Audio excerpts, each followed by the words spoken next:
Cheryl वॾी कोशिशि कई त मां जीजा खां बदज़हन थियां, पर मूं शेरल जी हिक बि न ॿुधी।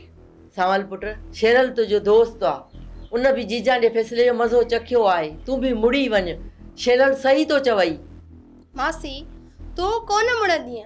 मां त महीने खां रड़ी थी कयां त मुड़ी वञो, पर तव्हांजो फ़ैसिले जो शौक़ु इहो खणाए न मुंहिंजो सिर।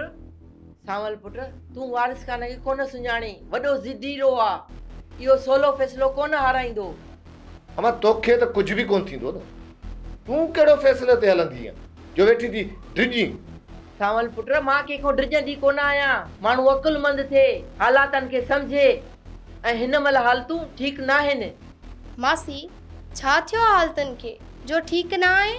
धयाणीअ धकु मारे या खारे, आबदा धीअ उन राति तूं खॼी वईअ, पोइ बि चईंदी हालतुनि खे छा थियो आहे? तोखे फ़र्क़ु कोन पवंदो, नकु त असांजो कपबो न। ॻोठ वारा माण्हू छा चवंदा त सावल जी मासात खे माण्हू खणी विया, पक हिन छोकिरीअ जा पेर उगता। अमा तोखे त कंहिंजो बि लिहाज़ कोन्हे, कंहिंजो बि अहसासु कोन्हे, अलाए कहिड़ी मिटी जी ठहियल आई अमा।